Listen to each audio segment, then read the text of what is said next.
Hello everyone, it's Dylan from Yu-Gi-Oh! Everything, and welcome back to another Yu-Gi-Oh! Go Rush video. So we have finally gotten some more information regarding Yu-Gi-Oh! Go Rush in the form of two new characters, and one of them is going to sound very, very familiar. I hope you guys are doing well. It's currently 7 a.m. I was up early this morning, and what are the odds that massive Go Rush news dropped? The first time we have gotten any sort of story or character information since the initial announcement back on December of 19th or December 20th. So it's been about 2 months since we've gotten any information, and this show starts in about 6 weeks, you would imagine, the first week of April. So we are very close to this show getting started, and just to build up the hype, we got 2 more characters revealed, and we are going to get right into that. We got a cat character and a guy character, and the pose and the eyes and the hair might look familiar to you if you've watched Yu-Gi-Oh! 7s or if you've seen the main cast of Yu-Gi-Oh! 7s. And this character is named Manabu Sogetsu. That's right, the same last name as Gakuto from Yu-Gi-Oh! 7s. So the twins in this show have the same last name as Odo. The show takes place in Matsuba Town, a town that might be named after Asana Matsuba. And now we have a character that seemingly is going to be a descendant of Gakuto's Manabu Sogetsu, whose bio reads, a member of MIK, i.e. the Organization for Monitoring Interstellar Criminals. He cracks down on aliens which come to Earth without proper authorization. He makes his rounds every day with his partner, Nyandastar. And Nyandastar is this awesome cat-looking creature. Now, when I first saw this cat, I thought it was an alien cat. I think it might be trained in the art of detecting aliens because its bio reads, a cat whose charm point is the star on their head. They work with Sogetsu Manabu. They find aliens hiding about with their shining eyes. So very interesting here that the 2 human characters, or the 3 human characters that we have, Yuumu, Yuhi, and now Manabu, are going after aliens, but in different organizations. When I first read this, I was like, oh, is that the same organization that Yuhi and Yuumu are a part of? It's not. They are a part of the UTS, or the ATS, which is the Alien Trouble Consultancy, which specializes in getting rid of troublesome aliens. So very interesting that you have the MIK,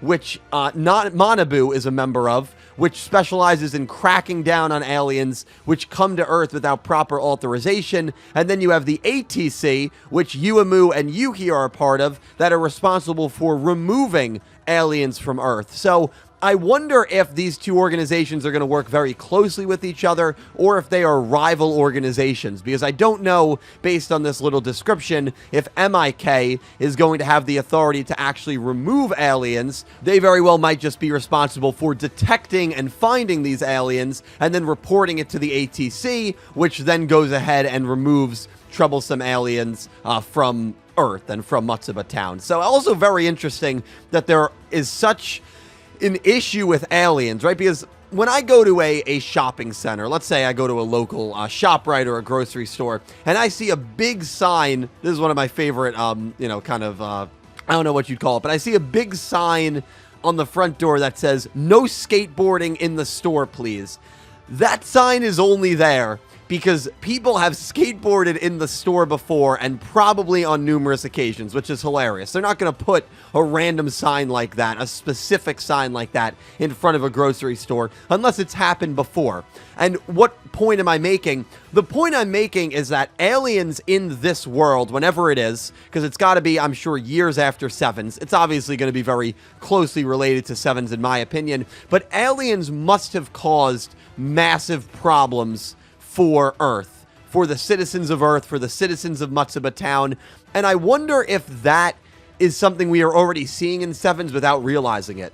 The Goha siblings are aliens, and if Matsuba Town is built to rival Goha City, or is built instead of Goha City because something happens to Goha City, I wonder if they view the Goha siblings as the reason that society may have fell apart. And again, we have to see how 7s is going to end. And that's why they are so against aliens, and that's why there are so many organizations that are dedicated to finding aliens who come to Earth without authorization. You probably need background checks, and you need to probably pass a test. I don't know what that authorization is.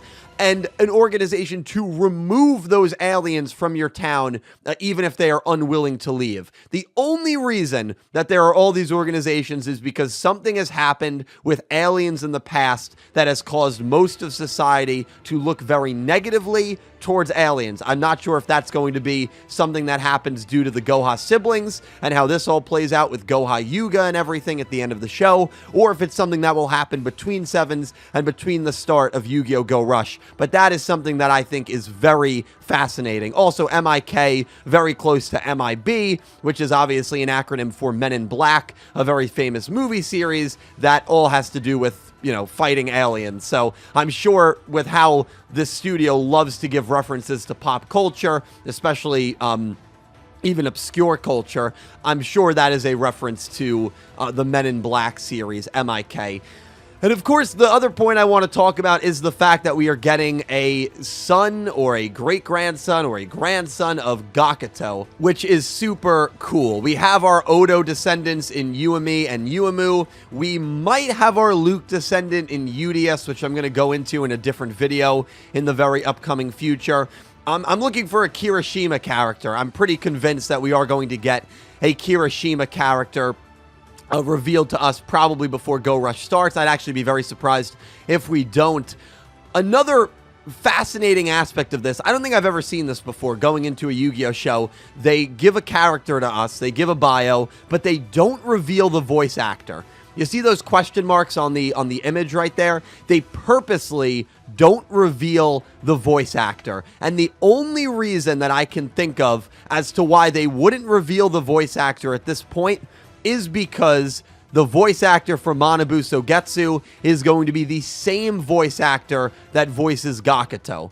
That's the only thing that I can think of. So that's the theory that I'm going with. I think that's the theory a lot of people are going to be going with before we get the actual reveal of the voice actor of this character. But Manabu does become the first character that gets revealed outside of the main four, being Udius, Zwaijo, Yuumu, and Yuhi. Now we have Manabu Sogetsu, who will carry on the Sogetsu style in Yu-Gi-Oh! Go Rush.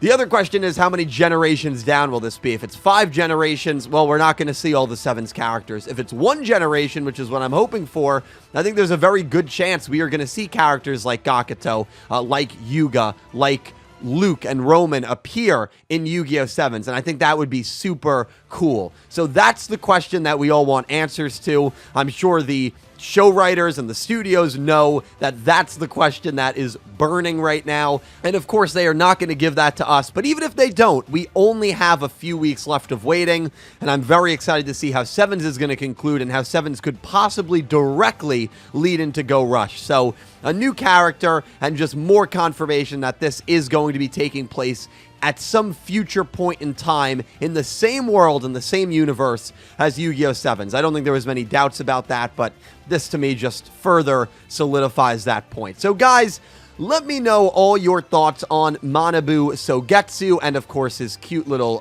kitty, Neanderstar. Let me know what you think of my thoughts on how heavily this town is in defending themselves from aliens. Do you think that's kind of what we're seeing play out right now in Sevens, or do you think that's going to be something that will probably be explained at some point in Go Rush that we do not see happen in Yu-Gi-Oh! Sevens? And let me know if you are looking forward to this show. Thank you guys so much for watching. And a special thank you to my Platinum tier patrons, Horace Maye, Goosey Q, Panther J, Blue Maiden 28, and Jarrett Buller, and to my Diamond tier patrons, Jesse Wood, Latrell Smith, and Erick Avila, and to my Egyptian God tier patrons, Ccapacappuuu and Syn Cloud. Thank you to everyone who supports me on Patreon. Thank you to everyone who is a YouTube channel member. You guys help me out and you help out this channel so much. I cannot begin to explain how thankful and appreciative I am for each and every one of you. Definitely check out my Patreon for more channel-exclusive perks down below in the description. I will talk to you all things Yu-Gi-Oh! Go Rush in the comments section. Once again, thank you for watching, and I hope you have an amazing day. Take care, guys.